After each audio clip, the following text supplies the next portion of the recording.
एक माधवगढ़ नाम का सुंदर राज्य था। माधवगढ़ के महाराज अमर्त्य सेन बहुत ही न्यायी, चतुर और पक्षी प्रेमी थे। उनके राज्य की जनता बहुत सुखी और समाधानी थी। राजा के पास एक बहुत चतुर और बुद्धिमान तोता था, इसलिए राजा उस पर हमेशा खुश रहते थे। एक बार तोता राजा को विनती करता है, महाराज, मुझे माँ पिताजी की बहुत याद आ रही है, क्या मैं जा सकता हूँ महाराज? राजा तोते की विनती मान लेते हैं और कहते हैं, ठीक है, तुम जा सकते हो, मगर अगले 5 दिनों में तुम अपने माँ बाप से मिलकर वापस आ जाना। हाँ, धन्यवाद महाराज। तोता बहुत खुश होकर अपने माँ बाप से मिलता है, उन्हें नगर की बातें बताता है। 5 दिन पूरे हो जाने के बाद तोता राजा के पास जाने के लिए निकलता है। क्यों न मैं राजा के लिए कुछ उपहार लेके जाऊं? तोते को रास्ते में एक जादुई अमरूद का पेड़ दिखाई देता है। अगर मैं ये फल राजा को दूं तो राजा खुश हो जाएंगे और इससे राजा दीर्घायु और जवान भी दिखने लगेंगे। अमरूद का पेड़ बड़े पर्वत पर होता है। वो अमरूद तोड़ने के लिए तोते को बहुत मेहनत करनी पड़ती है।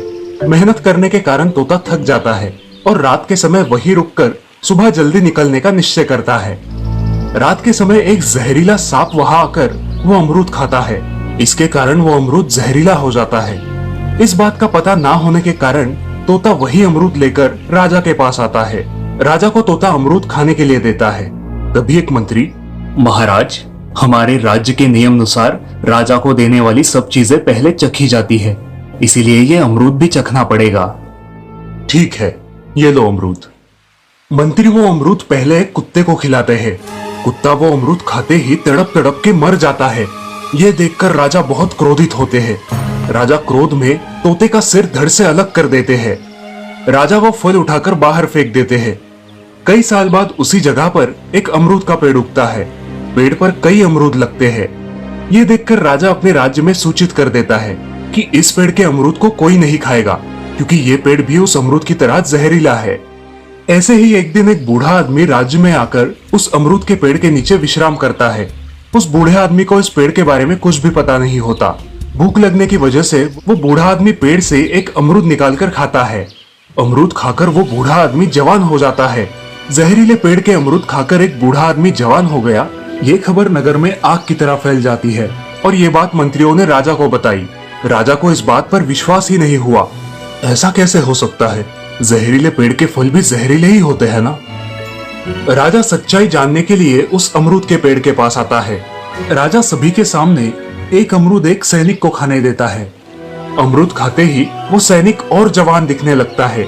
सभी लोग ये देखकर हैरान हो जाते हैं और राजा को अब इस बात का पता चल जाता है कि अमरूद जहरीला था, मगर ये अमरूद का पेड़ जहरीला नहीं है। इस घटना से राजा बहुत दुखी होता है कि उसने अपने निरपराध तोते की जान ले ली।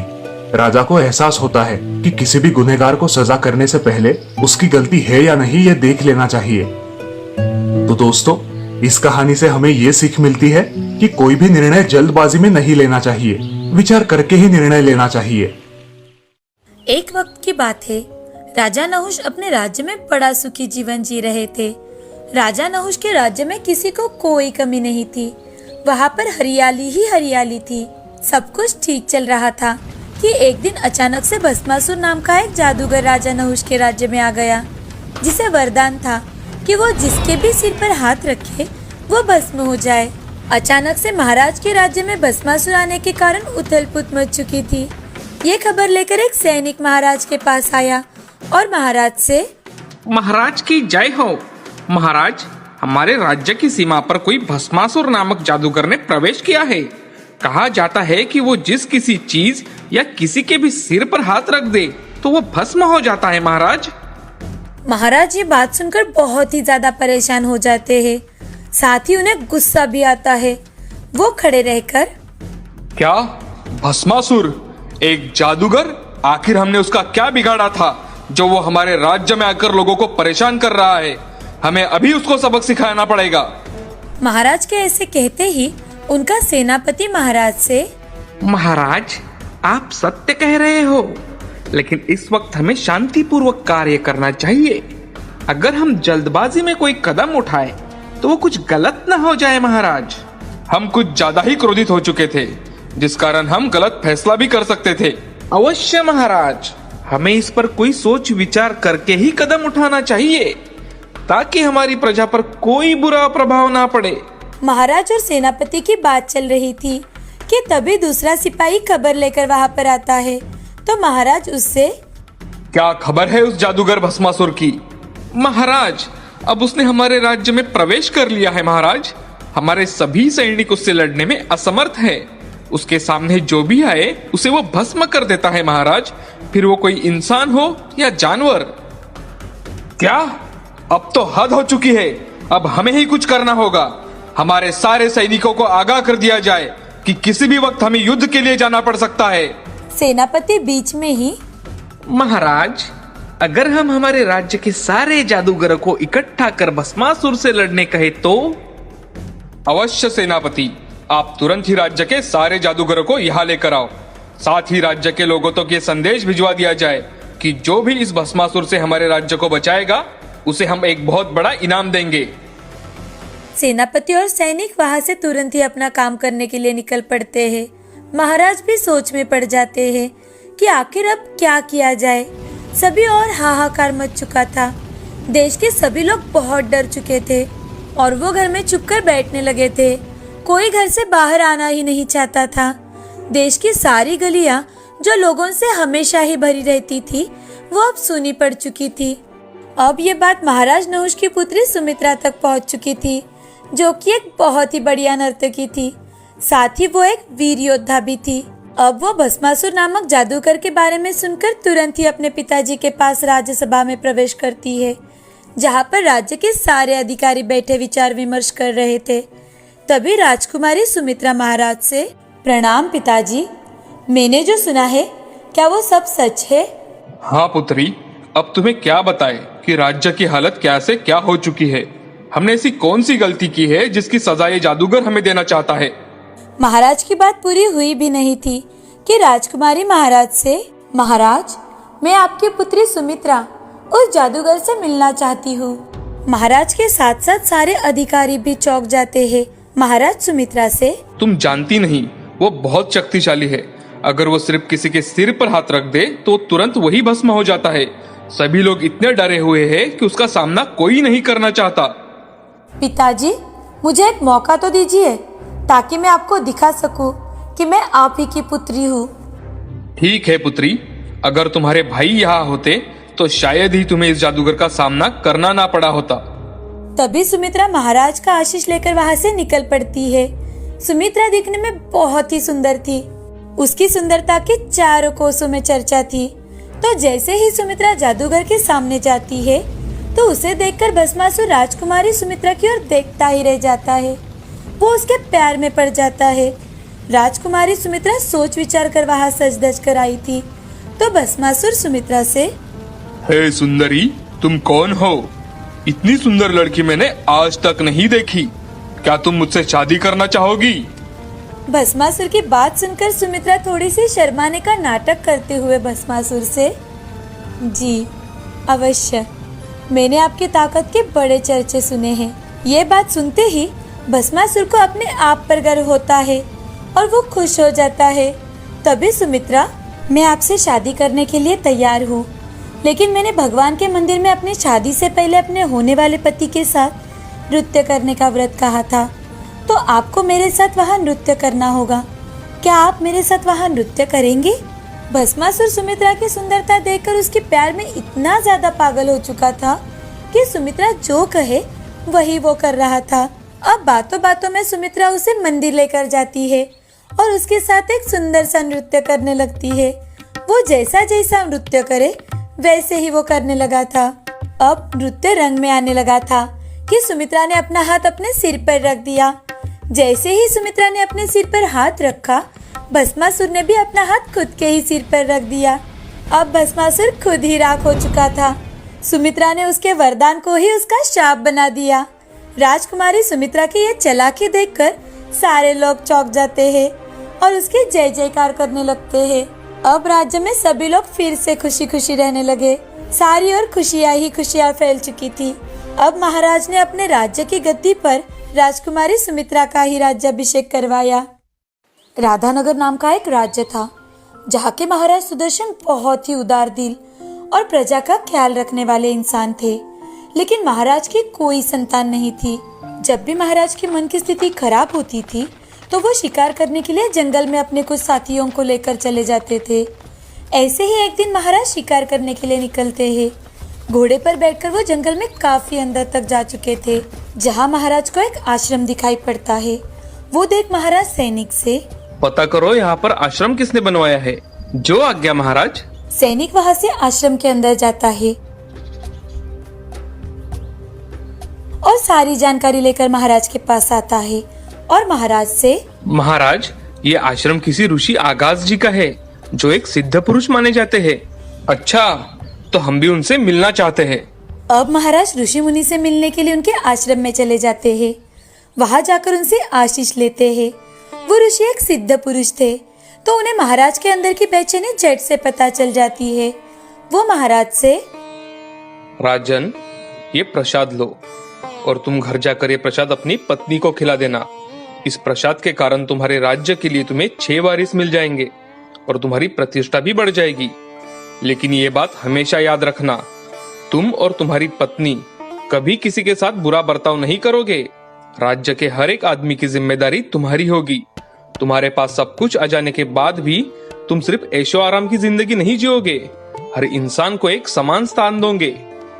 जी ऋषिवर, मैं आपका बहुत आभारी हूँ। मैं हमेशा आपके कहे हुए रास्ते पर ही चलूंगा।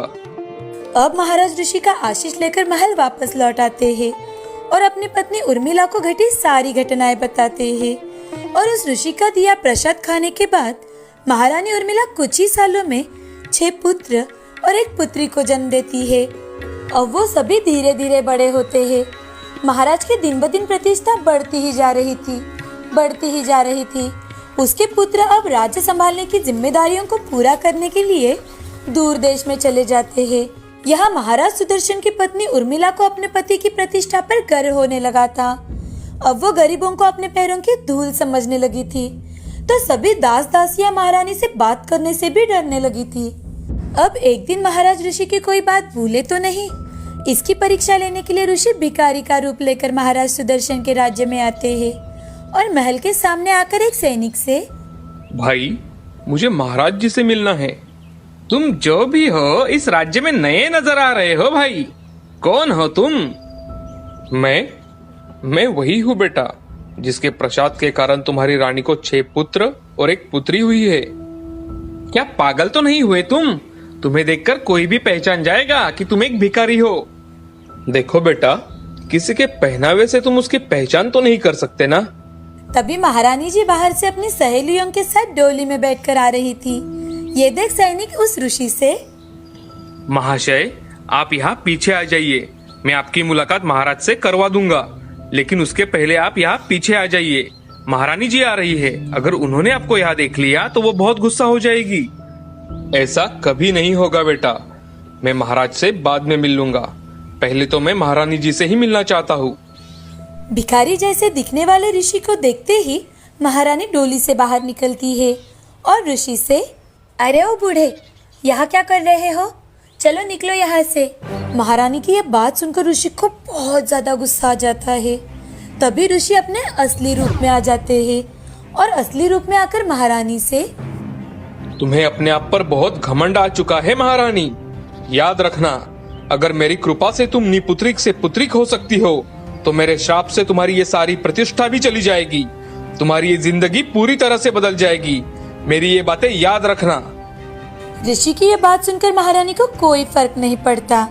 वो अपने आप से, बड़ा आया मुझे शाप देने वाला। अब वो सैनिक से, सैनिक, इसे इस राज्य से बाहर निकाल दो। अगर आगे से ये इस राज्य में नजर भी आया तो याद रखना। अब ऋषि वहाँ से खुद ही चले जाते हैं। ऋषि गुस्से से जा रहे देख उर्मिला की बेटी मायावती ऋषि के पास जाकर उनसे शांति पूर्वक बात करती है, तो ऋषि उसे आशीष देकर वहाँ से चले जाते हैं। कुछ ही दिनों में मायावती की शादी एक अमर सिंह नाम के महाराज से हो जाती है और दूसरी ओर महारानी के बुरे बर्ताव के कारण महाराज सुदर्शन के राज्य का राज शुरू हो जाता है। राधानगर पर अब महाराज सुदर्शन के दुश्मनों ने हमला बोल दिया था, जिसमें महाराज सुदर्शन की हार हो चुकी थी। अब वो यहाँ वहाँ दर बदर घूमने लगे थे। गांव से दूर एक झोपड़ी बनाकर उसी में अपने एक वफादार के साथ दिन बिता रहे थे कि एक दिन महाराज मन ही मन अगर मैं मेरी बेटी माया के पास जाऊं तो वो जरूर मेरी मदद करेगी। वो अकेले ही चलते चलते अपनी बेटी मायावती के राज्य में प्रवेश करते हैं। ये देख एक सैनिक भागते हुए महाराज अमर सिंह के पास पहुंच जाता है और धीरे धीरे से उनसे, महाराज, महारानी जी के पिताजी का इस राज्य में प्रवेश हो चुका है और वो मुझे बहुत थके हारे लग रहे हैं। तुम तुरंत ही महाराज सुदर्शन जी के लिए रथ लेकर जाओ और उन्हें पूरे निष्ठा के साथ यहाँ ले आओ। अब महाराज सुदर्शन अपनी बेटी से मिलने आए थे। कुछ दिन बड़े अच्छे से काटने के बाद महाराज सुदर्शन अपने घर वापस लौटने के बारे में कहते हैं। तो महारानी मायावती महाराज सुदर्शन की कुछ मदद हो सके इस हेतु सोने से भरे 2 घड़े देती है। सोने से भरे घड़े लेकर महाराज सुदर्शन खुशी खुशी अपने घर लौटते हैं और अपनी पत्नी के हाथ में वो घड़े रख देते हैं। जैसे ही महारानी उर्मिला वो घड़ा खोलती है तो उसमें भरा सोना पूरी तरह से कोयले में बदल चुका था। ये देख महाराज और महारानी की पत्नी उर्मिला हैरान हो जाते हैं। अब महारानी उर्मिला जो पूरी तरह से बर्बाद हो चुकी थी, वो महाराज से, महाराज, मुझे लगता है कि ये सब मेरी गलती के कारण ही हो रहा है। महल में आपसे मिलने आए एक इंसान को भिखारी समझकर मैंने उसे बहुत भला बुरा कहा था। मुझे लगता है हमें उनसे माफी मांगनी चाहिए। आपको तो उनका आश्रम पता है ना? हम उन्हें वहीं जाकर मिलेंगे और उनसे माफी मांगेंगे तो शायद सब कुछ पहले जैसा हो जाए।